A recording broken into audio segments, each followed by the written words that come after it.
नमस्कार दोस्तों, स्वागत है आपका आपके अपने मिशन एग्जाम यूट्यूब चैनल में। दोस्तों आज हम देखेंगे elementary knowledge of diesel engine और पेट्रोल इंजन के अंतर्गत कूलिंग सिस्टम के बारे में। जो आपका एग्जाम होना है 29 तारीख को एचएमओ का, उसमें एक नया सिलेबस उन्होंने ऐड किया है elementary knowledge of diesel engine petrol engine. उसके अंतर्गत एक ही टॉपिक है कूलिंग सिस्टम। तो इसके बहुत महत्वपूर्ण बहुविकल्पीय क्वेश्चनों को देखेंगे हम। तो ये जो महत्वपूर्ण बहुविकल्पीय क्वेश्चन है आपकी परीक्षा दृष्टि से बहुत ही महत्वपूर्ण है और यहाँ से आपके एग्जाम में क्वेश्चन एक या दो पूछा जाना है। ठीक है, तो एक या दो क्वेश्चन बहुत ही इंपॉर्टेंट होता है, तो इस वीडियो को बिल्कुल अंत तक और लास्ट तक बहुत अच्छी तरीके से देखिएगा।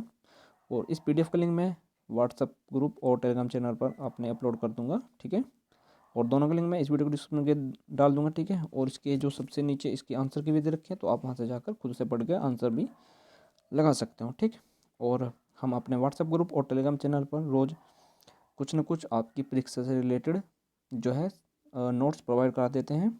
तो अगर आपने हमारा अभी तक टेलीग्राम चैनल और व्हाट्सएप ग्रुप ज्वाइन नहीं किया तो अभी ज्वाइन जाकर कर लीजिए, क्योंकि वहाँ पर हमने आपकी परीक्षा से रिलेटेड बहुत ही महत्वपूर्ण टॉपिक कवर करा रखे हैं। ठीक है, पीडीएफ के माध्यम से आपका पूरा जो है नोट्स, मैथ, रीजनिंग, जीके और elementary knowledge of digital engineering के संपूर्ण जो नोट्स हैं हमने वहाँ पर प्रोवाइड करा रखे हैं और प्रोवाइड करा रहे हैं। ठीक है, तो आप जाकर अभी जाकर जो है ज्वाइन हो जाइए, क्योंकि वहाँ से आपको बहुत ही ज़्यादा लाभ मिलने वाला है। ठीक है, टेलीग्राम चैनल और व्हाट्सएप ग्रुप पर जाकर आप अभी ज्वाइन हो जाइए। नीचे लिंक दिया है, वहाँ पर जाकर आप डायरेक्ट वहाँ पर पहुँच सकते हो हमारे टेलीग्राम चैनल और व्हाट्सएप ग्रुप तक। ठीक है, तो ठीक है दोस्तों, आज की वीडियो शुरू करते हैं। और वीडियो शुरू करने से पहले कहना चाहूँगा कि अभी तक आपने हमारे यूट्यूब चैनल सब्सक्राइब नहीं किया तो चैनल को सब्सक्राइब कर लीजिए। वीडियो को लाइक नहीं है तो वीडियो को लाइक कर दीजिए, अपने दोस्तों के इस वीडियो को शेयर कर दीजिए। तो चलिए आज की वीडियो शुरू करते हैं। चलिए दोस्तों, पहला क्वेश्चन देखते हैं। एयर कूल्ड इंजन के लाभ निम्न में से क्या है? तो ये इसके लाभ हैं, ये हल्के होते हैं, इसमें लीकेज नहीं होता और एंटी फ्रीजर की आवश्यकता नहीं होती। ठीक है, तो ये सभी इसका राइट आंसर हो जाएगा, डी इसका राइट आंसर हो जाएगा। नेक्स्ट क्वेश्चन देखते हैं। प्रति हॉर्स पावर पर फिन्स की सतह का क्षेत्रफल कितना होना चाहिए? तो दोस्तों ये होना चाहिए आपका 1400 सेंटीमीटर स्क्वायर। ठीक है, चलिए नेक्स्ट क्वेश्चन देखते हैं। सिलेंडर का सही कार्यकारी तापक्रम होता है, तो कितना होता है दोस्तों? तो ये होता है आपका 50 से 70 किलोमीटर प्रति हावर। ठीक, चलिए नेक्स्ट क्वेश्चन देखते हैं। रेडिएटर के जोड़े किसके द्वारा बनाए जाते हैं? तो दोस्तों ये बनाए जाते हैं आपके सोल्डरिंग के द्वारा। ठीक है, तो 20 का राइट आंसर हो जाएगा। नेक्स्ट क्वेश्चन देखते हैं। इंजन रेडिएटर में ताप का संचरण किसके द्वारा होता है? तो ये होता है आपके दोस्तों संवहन द्वारा। ठीक है, संवहन विधि द्वारा इसमें रेडिएटर में ताप का संचरण होता है। चलिए नेक्स्ट क्वेश्चन देखते हैं। नेक्स्ट क्वेश्चन है हमारा, थर्मोस्टेट वाल्व कितने डिग्री सेंटीग्रेड से कम तापक्रम के पानी को अपने अंदर से नहीं गुजरने देता है? तो दोस्तों ये है इसका 77 डिग्री सेंटीग्रेड से कम तापक्रम वाले पानी को अपने अंदर से नहीं गुजरने देता थर्मोस्टेट वाल्व। ठीक है, चलिए नेक्स्ट क्वेश्चन देखते हैं। वाटर जैकेट बना होता है कहाँ पर? सिलेंडर ब्लॉक पर। इसका राइट आंसर हो जाएगा। नेक्स्ट क्वेश्चन देखते हैं। प्रयोग में आने वाले जमावरोधी पदार्थ है, तो प्रयोग में आने वाले जमावरोधी कौन से पदार्थ है? तो इसका राइट आंसर हो जाएगा आपका ऑप्शन डी, यानी कि wood, alcohol, glycerine, ethylene, glycol. ठीक है, तो ये सभी इसका राइट आंसर हो जाएगा। चलिए नेक्स्ट क्वेश्चन देखते हैं। कूलिंग सिस्टम के प्रयोग न करने से निम्न दोष आ जाता है, कौन सा दोष आ जाता है? दो दोस्त ये आ जाता है आपका फ्रीग्निशन, डेंटोनेशन, नोकिंग। ठीक है, तो ये सभी इसका राइट आंसर हो जाएगा। ठीक है, चलिए नेक्स्ट क्वेश्चन की ओर बढ़ते हैं। एयर फिंग बने होने से सिलेंडर पर क्या प्रभाव पड़ता है? तो दोस्तों बताइए क्या प्रभाव पड़ता है? तो ये पड़ता है आपके हवा का क्षेत्रफल बढ़ जाता है। ठीक है, चलिए नेक्स्ट क्वेश्चन देखते हैं। नेक्स्ट क्वेश्चन देखते हैं। थर्मोसाइफन की निम्न हानि है, तो कौन सी हानि है इसकी? तो इसकी हानि दोस्तों, यह छोटे वाहनों के लिए उपयुक्त होता है और इसकी दक्षता कम होती है। तो सी इसका राइट आंसर हो जाएगा, ए व बी। चलिए नेक्स्ट क्वेश्चन देखते हैं। पानी को किसका प्रयोग करके ठंडा किया जाता है? तो दोस्तों ये किया जाता है आपके रेडिएटर से। ठीक है, चलिए नेक्स्ट क्वेश्चन देखते हैं। निम्न में से टेम्परेचर गेज कार्य करता है किसका? तो ये करता है आपका इंजन के कूलेंट ताप को दर्शाना। ठीक है, चलिए नेक्स्ट क्वेश्चन देखते हैं। नेक्स्ट क्वेश्चन है हमारा दोस्तों, निम्न में से एंटी फ्रीज लोशन होता है, क्या होता है? तो ये होता है आपका ग्लिसरीन और अल्कोहल। तो ए बी दोनों हो जाएगा इसका राइट आंसर। ठीक है, नेक्स्ट क्वेश्चन देखते हैं। निम्न में से कौन सा कार्य एंटी फ्रीज लोशन का है? तो दोस्तों ये है आपका रेडिएटर के अंदर पानी को जमने से रोकना। ठीक, 20 का राइट आंसर हो जाएगा। चलिए नेक्स्ट क्वेश्चन देखते हैं। इंजन के अधिक गर्म होने के कारण निम्न में से क्या है? ठीक है, तो इसका राइट आंसर हो जाएगा आपका उपरोक्त सभी, यानी इंजन का जाम होना, फ्री इग्निशन, वाल्व टाइमिंग का गलत होना। ठीक है, चलिए नेक्स्ट क्वेश्चन देखते हैं। रेडिएटर बना होता है, किसका बना होता है रेडिएटर? तो ये बना होता है दोस्तों आपका तांबा, पित्तल और लोहा। तो सॉरी, ये बना होता है आपका तांबा तथा पित्तल का। ठीक है, तांबा तथा पीतल का बना होता है, तो डी का राइट आंसर हो जाएगा ए व बी दोनों। ठीक, रेडिएटर बना होता है तांबा और पीतल के मिश्रण से बना होता है। नेक्स्ट क्वेश्चन देखते हैं। एयर कूल्ड इंजन सिलेंडर के बाहर बनी पंक्तियाँ क्या कहलाती है? तो ये कहलाती है आपकी फिंस। ठीक है, फिंस कहलाती है आपकी। चलिए नेक्स्ट क्वेश्चन देखते हैं। थर्मोस्टेट वाल्व कहाँ फिट रहता है? तो ये रहता है आपका वाटर आउटलेट में। ठीक है, चलिए नेक्स्ट क्वेश्चन देखते हैं। रेडिएटर साफ करने के लिए किस विधि का प्रयोग किया जाता है? तो ये किया जाता है आपका रिवर्स फ्लशिंग का। ठीक, चलिए नेक्स्ट क्वेश्चन की ओर बढ़ते हैं। निम्न में से किसका प्रयोग ऑटोमोबाइल में जमारोधी की तरह प्रयुक्त होता है? तो दोस्तों ये होता है आपका प्रोफाइल अल्कोहल का। ठीक है, नेक्स्ट क्वेश्चन देखते हैं। पर्याप्त कूलिंग न करने से इंजन में कौन सी समस्या आ जाती है?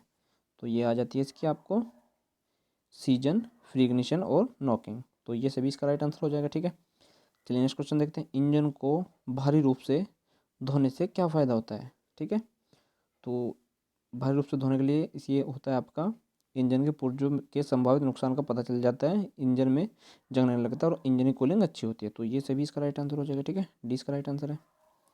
चलिए नेक्स्ट क्वेश्चन को पढ़ते हैं। निम्न में से एंटी फ्रीज कौन सा कार्य करता है? तो ये करता है आपका रेडिएटर का पानी जमने से रोकने का। ठीक है, चलिए नेक्स्ट क्वेश्चन देखते हैं। किस साधन में एयर कूल्ड इंजन का प्रयोग करना गलत है?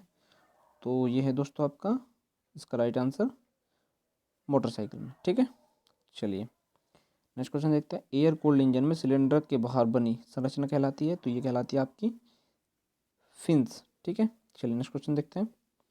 निम्न में से थर्मोस्टेट वाल्व का कार्य क्या होता है? तो इसका कार्य होता है आपका दोस्तों रेडिएटर के जल के ताप को नियंत्रण रखना। ठीक है, चलिए नेक्स्ट क्वेश्चन देखते हैं। रिवर्स फ्लशिंग विधि का प्रयोग किया जाता है, किस में किया जाता है? आपका रेडिएटर को साफ करने के लिए किया जाता है। ठीक है, चलिए नेक्स्ट क्वेश्चन देखते हैं। रेडिएटर में पानी की प्रवाह की दिशा होती है, क्या होती है? तो उसमें होती है आपकी ऊपर से तली की ओर। चलिए नेक्स्ट क्वेश्चन देखते हैं। रेडिएटर पंखा हवा को कैसे व्यवहारित करता है? तो ये करता है आपका आगे से पीछे की ओर। चलिए नेक्स्ट क्वेश्चन की ओर बढ़ते हैं। रेडिएटर पंप का कार्य निम्न में से क्या है? तो रेडिएटर पंप का निम्न में से कार्य है आपका जल को परिचालित करना। ठीक है, चलिए नेक्स्ट क्वेश्चन देखते हैं। रेडिएटर में ताप का संचरण किस विधि द्वारा होता है? तो दोस्तों ये होता है आपका संवहन विधि द्वारा। ठीक है, चलिए नेक्स्ट क्वेश्चन देखते हैं। शीतलक के प्रयोग में शीतलक के प्रयोग करने का प्रयोजन होता है? तो इसमें होता है दोस्तों आपका कार्यरत उपकरणों और मशीनों को ठंडा करने के लिए। चलिए 20 का राइट आंसर हो जाएगा। नेक्स्ट क्वेश्चन देखते हैं। इंजन में पानी का स्तर कम रखने का क्या परिणाम होता है? तो इसमें होता है दोस्तों आपका पिस्टन का टूटना, इंजन का नॉकिंग और वेयरिंग की खराबी। ये सभी आपके परिणाम इसमें होते हैं। ठीक है, चलिए नेक्स्ट क्वेश्चन देखते हैं। रेडिएटर में ताप स्थानांतरण की विधि होती है? तो दोस्तों ये होती है, ये भी हमने पहले भी पढ़ा है अभी। ठीक है, ये संवहन विधि होती है। ठीक है, 3 बार आ चुका है ये क्वेश्चन। चलिए नेक्स्ट क्वेश्चन देखते हैं। ऑटोमोबाइल इंजन में थर्मोस्टेट का प्रयोग किसके नियंत्रण के लिए किया जाता है? तो दोस्तों ये किया जाता है आपके शीतलन तंत्र एवं ताप नियंत्रण करने में। ठीक है, चलिए नेक्स्ट क्वेश्चन देखते हैं। वाटर कूलिंग सिस्टम में सिलेंडर के चारों तरफ बने होते हैं।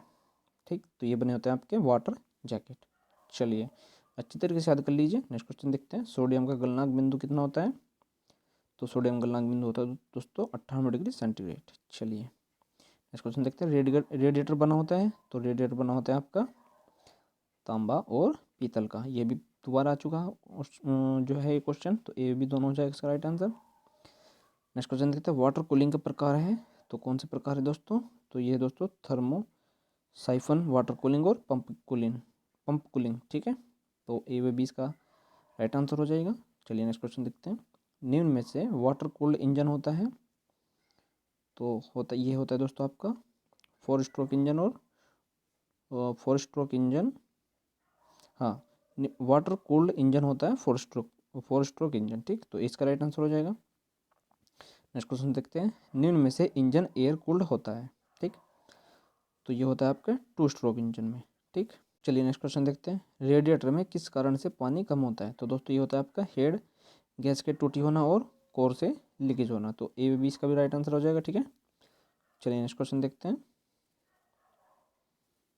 नेक्स्ट क्वेश्चन है हमारा, इंजन में पानी के तापक्रम को दर्शाने के लिए क्या प्रयोग किया जाता है। तो दोस्तों ये किया जाता है आपका टेम्परेचर।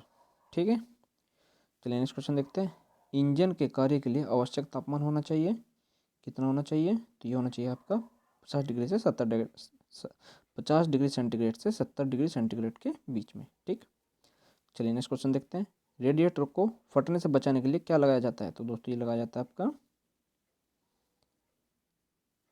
इसमें आपका राइट आंसर हो जाएगा option B, radiator pressure cap. ठीक है, चलिए नेक्स्ट क्वेश्चन देखते हैं,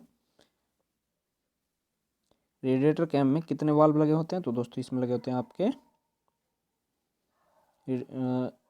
3। ठीक है, तो ऑप्शन सी इसका राइट आंसर हो जाएगा। नेक्स्ट क्वेश्चन देखते हैं, रेडिएटर फैन को चलाने के लिए कौन से बेल्ट का प्रयोग किया जाता है। ठीक है, तो इसमें किया जाता है आपका वी बेल्ट का प्रयोग। चलिए नेक्स्ट क्वेश्चन देखते हैं, जब थर्मोस्टेट वाल्व बंद होता है तो पानी बहती है कहाँ को। तो ये बहती है आपके बाईपास वाल्व से। चलिए नेक्स्ट क्वेश्चन देखते हैं, थर्मोस्टेट वाल्व लगा होता है कहाँ पर लगा होता है। तो ये लगा होता है आपके सिलेंडर हैंड में। ठीक है, चलिए नेक्स्ट क्वेश्चन देखते हैं, बाईपास वाल्व लगा होता है, ये कहाँ पर लगा होता है आपका, ये लगा होता है सिलेंडर वाल्व में। चलिए नेक्स्ट क्वेश्चन देखते हैं, वाटर पंप का वह भाग जो पानी की तेज़ी से सिलेंडर ब्लॉक में भेजता है। ठीक है, तो इसमें आपका राइट आंसर हो जाएगा ऑप्शन ए, इम्पेलर में। ठीक है, चलिए नेक्स्ट क्वेश्चन देखते हैं, वैक्यूम वाल्व खुली रहती है, सॉरी वैक्यूम वाल्व खुलती है।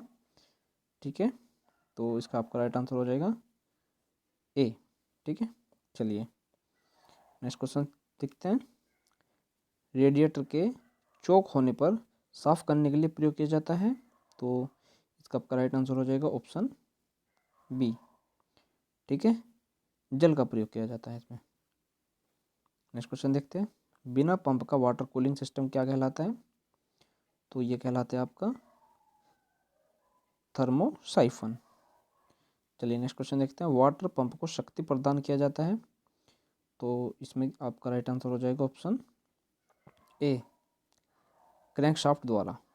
चलिए नेक्स्ट क्वेश्चन देखते हैं, वाल्व कूलिंग के लिए प्रयोग होता है, क्या प्रयोग होता है। तो उसमें प्रयोग होता है आपके सोडियम।